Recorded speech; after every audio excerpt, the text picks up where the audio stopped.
Hi friends, R4iലേക്ക് എല്ലാവർക്കും സ്വാഗതം.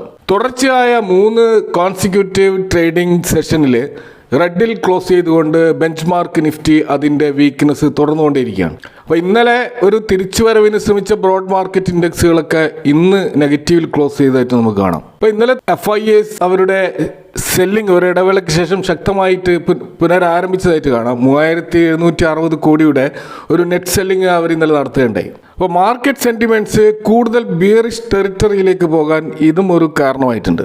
India US trade ഡീലുമായി ബന്ധപ്പെട്ടിട്ടുള്ള ആ ഒരു ചർച്ചകൾ അനന്തമായി നീണ്ടുപോകുന്നതും ഒരു ഇഷ്യൂ ആണ്. അപ്പോൾ ഏറ്റവും ഒടുവിൽ ഇന്ത്യ US ട്രേഡ് ഡീലുമായി ബന്ധപ്പെട്ടിട്ട് മിനിസ്റ്റർ പീയൂഷ് ഗോയൽ പറഞ്ഞിട്ടുള്ളത് ചർച്ച പുരോഗമിച്ചുകൊണ്ടേയിരിക്കുകയാണെന്നാണ്. അപ്പോൾ ഒരു ബൈലാറ്ററൽ ട്രേഡ് അഗ്രിമെന്റിലേക്ക് അടുത്തുകൊണ്ടിരിക്കുന്നു എന്നുകൂടി അദ്ദേഹം പറയുന്നുണ്ട്. ഇപ്പോൾ ഡൽഹിയിൽ 2 ദിവസത്തെ ഈ ഒരു മീറ്റിങ്ങിന് വന്നിട്ടുള്ള ഡെലിഗേഷൻസുമായിട്ട് പീയൂഷ് ഗോയലിന്റെ ചർച്ച നടക്കാൻ പോവുകയാണ്. അപ്പോൾ തീർച്ചയായിട്ടും ഈ ഒരു ഇന്ത്യ US ട്രേഡ് ഡീലിൽ ഒരു അന്തിമമായിട്ടുള്ള ഒരു തീരുമാനം വരുന്നത് വരെ നമ്മുടെ മാർക്കറ്റിന്റെ ആ ഒരു അനിശ്ചിതത്വം തുറന്നുകൊണ്ടേയിരിക്കും. അതുപോലെ നമ്മുടെ വീക്കായിട്ടുള്ള റൂപ്പി ഇപ്പോൾ നമ്മൾ കാണുന്നത് 90 താഴെ ക്ലോസ് ചെയ്തിട്ടാണ് വീണ്ടും 90 മുകളിലേക്ക് മാറി മാറി സഞ്ചരിക്കുന്ന ഒരു സിനാരിയോ ആണ് ഇന്ത്യൻ റൂപ്പിയിൽ നമ്മൾ കാണുന്നത്. അപ്പോൾ ഇന്ന് US നടക്കുന്ന FOMC മീറ്റിംഗിന്റെ ഫൈനൽ ഔട്ട്കം, ഇപ്പോൾ ജെറോം പവൽ US മാർക്കറ്റിനെ കുറിച്ച് പറയാൻ പോകുന്ന കമന്ററി, അതുപോലെ economic assessment, forward looking stance എന്തായിരിക്കും തുടങ്ങിയ കാര്യങ്ങളെക്കുറിച്ചുള്ള ഒരു ഡീറ്റെയിൽസ് വരുമ്പോൾ തീർച്ചയായിട്ടും ഗ്ലോബൽ മാർക്കറ്റിൽ ഒരു സ്റ്റെബിലിറ്റിക്ക് അത് കാരണമായേക്കാം. അപ്പോൾ US ഫെഡ് വാച്ച് ടൂളിന്റെ സർവേ പ്രകാരം 87.6% സാധ്യതയാണ് റേറ്റ് കട്ടിനുള്ളത്. അത് ഓൾറെഡി പ്രൈസിങ് ചെയ്ത ഒരു സംഭവമാണെങ്കിലും അതിനോടനുബന്ധിച്ച് ജെറോം പവൽ പറയാൻ പോകുന്ന ഫ്യൂച്ചർ ഗൈഡൻസ്, അതുമായി ബന്ധപ്പെട്ട പ്രസ് മീറ്റിംഗ് അത് വളരെ ഇമ്പോർട്ടൻ്റ് ആണ്. ഇപ്പോൾ വേൾഡിലെ ലാർജസ്റ്റ് എക്കണോമിയുടെ ഇൻട്രസ്റ്റ് റേറ്റ് കട്ട് അത് ഉണ്ടാക്കാവുന്ന റിപ്പിൾ എഫക്റ്റ് ഈവൻ ഇന്ത്യൻ മാർക്കറ്റിൽ പോലും അതിൻ്റെ അലയൊലികൾ നമുക്ക് കാണാൻ കഴിയും. ഇപ്പോൾ നിഫ്റ്റിയുടെ ആ ഒരു ചാർട്ട് നമ്മൾ നോക്കുകയാണെങ്കിൽ അവിടെ 50-day മൂവിങ് ആവറേജിന്റെ ആ ഒരു സോൺ അവിടെയാണ് ഇപ്പോൾ നിഫ്റ്റി നിൽക്കുന്നത്. 25,730 25,700 ലെവൽ അത് ഒരു ഇമ്മീഡിയറ്റ് സപ്പോർട്ടായിട്ട് ഇപ്പോൾ നിൽക്കുകയാണ്. അപ്പോൾ ഈ 25,700 ലെവൽ ബ്രേക്ക് ചെയ്താൽ തീർച്ചയായിട്ടും 25,500 എന്നുള്ള ആ പഴയ ലെവലിലേക്ക് നിഫ്റ്റി തിരിച്ചു പോകാനുള്ള എല്ലാ സാധ്യതകളുമാണ് നിലവിൽ നമ്മൾ കാണുന്നത്. എന്നാൽ ഒരു റീബൗണ്ട് ഉണ്ടാവുകയാണെങ്കിൽ 25,950 26,000 എന്നുള്ള റേഞ്ച്, അതായത് 20-day മൂവിങ് ആവറേജിന്റെ ആ ഒരു റേഞ്ച് ആയിരിക്കും ഒരു പ്രധാനപ്പെട്ട റെസിസ്റ്റൻസ് ലെവലായിട്ട് നിൽക്കുക. അപ്പോൾ ഏതായാലും നിലവിലുള്ള ഒരു മാർക്കറ്റിന്റെ മൊത്തത്തിലുള്ള ഒരു ഔട്ട്ലുക്ക് നമ്മൾ നോക്കിക്കഴിഞ്ഞാൽ ഇപ്പോൾ ഇന്നലെ മിഡ് ക്യാപ്പിലും സ്മോൾ ക്യാപ്പിലും ശക്തമായ ബൈങ് ഉണ്ടായി, ഇന്ന് അവിടെ ശക്തമായ സെല്ലിംഗ് ആണ് നടക്കുന്നത്. അപ്പോൾ ഈ ബ്രോഡ് മാർക്കറ്റിൽ ഇത്തരത്തിലുള്ള സെല്ലിങ്ങും ബൈങ്ങും നടത്തിക്കൊണ്ടിരിക്കുന്നത് സ്വാഭാവികമായിട്ടും ഒരു ഇൻവെസ്റ്റേഴ്സിനെ ട്രാപ്പിലാക്കുന്നുണ്ട് എന്നുള്ളതൊരു വാസ്തവമാണ്. അപ്പോൾ അതുകൊണ്ട് തന്നെ നമ്മൾ ഏതൊരു സ്റ്റോക്കിൽ ഇപ്പോൾ ഇൻവെസ്റ്റ് ചെയ്യാൻ നിൽക്കാതെ വാച്ച് ലിസ്റ്റിൽ ആഡ് ചെയ്തുകൊണ്ട് ഒരു വെയിറ്റ് ആൻഡ് വാച്ച് സിറ്റുവേഷനിലൂടെ പോകുന്നതായിരിക്കും ഏറ്റവും ഗുണകരമാവുക. കാരണം ഇപ്പോഴും മാർക്കറ്റിൻ്റെ ആ ഒരു സ്റ്റെബിലിറ്റി, എവിടെയാണ് ഡയറക്ഷൻ എന്നതിനെപ്പറ്റി വ്യക്തമായ ധാരണ ആർക്കുമില്ല. അതുകൊണ്ട് തന്നെ മാർക്കറ്റ് ഇപ്പോൾ പ്രവചനാതീതമാണ്. അല്ലെങ്കിലും മാർക്കറ്റ് പ്രവചനാതീതമാണ് എങ്കിൽ പോലും അവിടെ ഒരു 60-70% ഒരു ഡയറക്ഷൻ നമുക്ക് കിട്ടാറുണ്ട്. എന്നാൽ ഇവിടെ ഇപ്പോൾ അത്തരത്തിലുള്ള ഡയറക്ഷൻ അവൈലബിൾ അല്ല എന്നുള്ളതാണ് യാഥാർത്ഥ്യം. അതുകൊണ്ട് തന്നെ ഇതൊരു വെയിറ്റ് ആൻഡ് വാച്ച് മാർക്കറ്റ് ആയിട്ടാണ് നമുക്ക് കാണാൻ കഴിയുന്നത്. ഇന്ന് ലിസ്റ്റ് ചെയ്യപ്പെട്ട ചില IPOകൾ നമ്മൾ നോക്കുകയാണെങ്കിൽ ഇപ്പോൾ മീഷോ IPO വളരെയധികം ചർച്ച ചെയ്യപ്പെട്ട ഈ ഒരു IPO, പ്രത്യേകിച്ച് ഇന്ത്യയിലെ കോമൺ മാനുമായിട്ട് വളരെയധികം ക്ലോസ് ആയിട്ട് നിൽക്കുന്ന ഒരു ഇ-കൊമേഴ്സ് പ്ലാറ്റ്ഫോം എന്നുള്ള നിലയിൽ ഇതിൻ്റെ IPO വളരെയധികം പ്രാധാന്യത്തോടെയാണ് ഇൻവെസ്റ്റേഴ്സ് സമീപിച്ചത്. അപ്പോൾ 105, 111 എന്നുള്ള ഒരു പ്രൈസ് ബാൻഡിൽ വന്ന ഈ ഒരു IPO ലിസ്റ്റ് ചെയ്തത് 162 എന്നുള്ള പ്രൈസിലാണ്. അപ്പോൾ അവിടെ 46% ഒരു ലിസ്റ്റിംഗ് ഗെയിൻ നേടിക്കൊണ്ട് വമ്പിച്ച ഒരു പ്രോഫിറ്റാണ് അത് ഇൻവെസ്റ്റേഴ്സ് നൽകിയത്. ലിസ്റ്റിങ്ങിന് ശേഷവും ഇത് മുന്നോട്ടേക്ക് പോയി ഒടുവിൽ 170 ഏറ്റവും അവസാനം ട്രേഡ് ചെയ്യുന്നത്. അപ്പോൾ മൊത്തത്തിൽ 53% ഒരു മുന്നേറ്റം ഈ സ്റ്റോക്കിലുണ്ടായി. ഇതുപോലെ മറ്റൊരു IPO ആയിട്ടുള്ള അക്വസ് ഷെയർസിൻ്റെ IPO അത് 12.9% പ്രീമിയത്തിലാണ് ലിസ്റ്റ് ചെയ്തത്. അതായത് 124 എന്ന പ്രൈസ് ബാൻഡിൽ വന്ന ഈ ഒരു IPO 140 എന്ന പ്രൈസിലാണ് NSE ലിസ്റ്റ് ചെയ്തത്.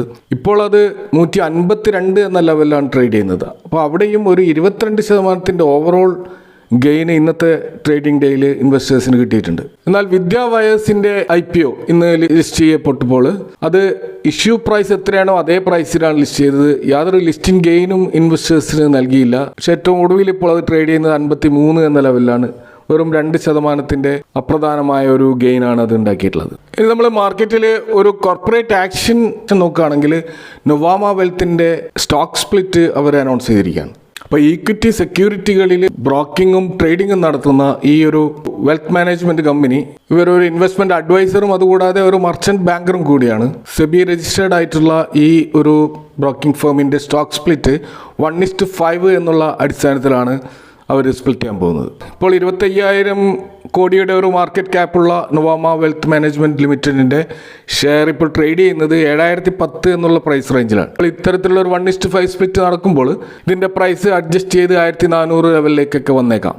അപ്പോൾ അങ്ങനെ ഇൻവെസ്റ്റേഴ്സിൻ്റെ ആ ഒരു ബേസ് വർദ്ധിപ്പിക്കുവാനുള്ള ഒരു ശ്രമമാണ് ഈ 1:5 എന്നുള്ള രീതിയിൽ അവർ സ്റ്റോക്ക് സ്പ്ലിറ്റ് ചെയ്യുമ്പോൾ ഉദ്ദേശിക്കുന്നത്. അപ്പോൾ ഈ ഒരു സ്റ്റോക്കിൽ ഏസ് ഇൻവെസ്റ്റർ ആയിട്ടുള്ള മുകുൾ അഗർവാൾ അദ്ദേഹത്തിന് 1.39% സ്റ്റേക്ക് ഈ സ്റ്റോക്കിലുണ്ട്.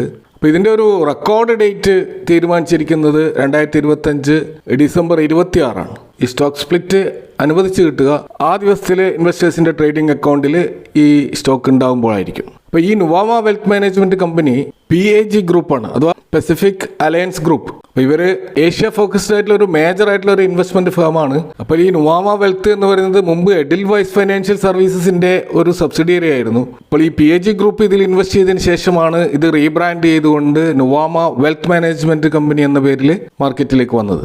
അപ്പോൾ PAG ഗ്രൂപ്പിന് ഇതിൽ സിഗ്നിഫിക്കൻ്റ് ആയിട്ടുള്ള ഷെയർ ഹോൾഡിംഗ് ആണുള്ളത്. ഇപ്പോൾ ധാരാളം HNIസും അൾട്രാ HNI ക്ലയൻസുമുള്ള ഈ ഒരു കമ്പനി ഈ ഒരു ഫൈനാൻഷ്യൽ സെഗ്മെൻറ്റിൽ ഹൈ ക്വാളിറ്റി അതേപോലെ ഡൈവേഴ്സ്ഡ് ഗ്രോത്ത് പ്രദാനം ചെയ്യുന്ന ഒരു കമ്പനി കൂടിയാണ്. ഏതായാലും ഇതിൻ്റെ സ്റ്റോക്ക് സ്പ്ലിറ്റിന് ശേഷം മാത്രം അതിൽ ഇൻവെസ്റ്റ് ചെയ്യുന്ന കാര്യം ആലോചിച്ചാൽ മതി എന്നാണ് നിലവിലുള്ള മാർക്കറ്റ് കണ്ടീഷനിൽ പറയാനുള്ളത്.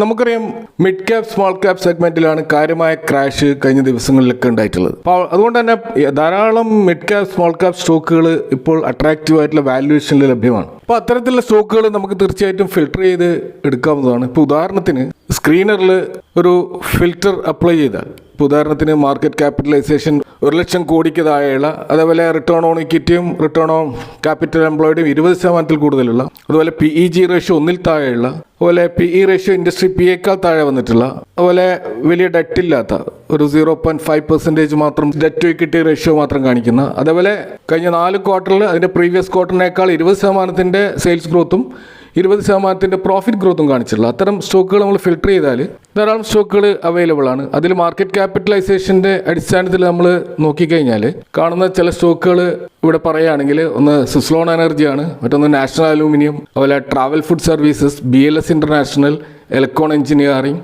വാരി റിന്യൂവബിൾ ടെക്നോളജീസ്, ട്രാൻസ്റെയിൽ ലൈറ്റിംഗ്, അതുപോലെ TRIL, Oswal Pumps, Gokul Agro, ഇങ്ങനെ ധാരാളം സ്റ്റോക്കുകൾ നമുക്ക് കാണാൻ കഴിയും. അപ്പോൾ ഈ സ്റ്റോക്കുകളൊക്കെ ഈ ഒരു ഫിൽറ്ററിൻ്റെ അടിസ്ഥാനത്തിൽ മാത്രം ബൈ ചെയ്യുക എന്നല്ല അതിൻ്റെ അർത്ഥം. അപ്പോൾ അതിൻ്റെ കൂടുതൽ ഫർദർ സ്റ്റഡി നടത്തിക്കൊണ്ട് അതിൻ്റെ സെക്ടർ അനാലിസിസ് കൂടി നടത്തിക്കൊണ്ട് ഇത്തരം സ്റ്റോക്കുകൾ നമ്മൾ വാച്ച് ലിസ്റ്റ് ആഡ് ചെയ്തുകൊണ്ട് മാർക്കറ്റ് ഒന്ന് സ്റ്റെബിലൈസ് ചെയ്യുന്ന സമയത്ത് ബൈങ്ങിനെ കുറിച്ച് ആലോചിക്കാവുന്നതാണ്. അപ്പോൾ ഇവിടെ പരാമർശിച്ച സ്റ്റോക്കുകൾ ഒരിക്കലും ഒരു ബൈ റെക്കമെൻഡേഷൻ അല്ല.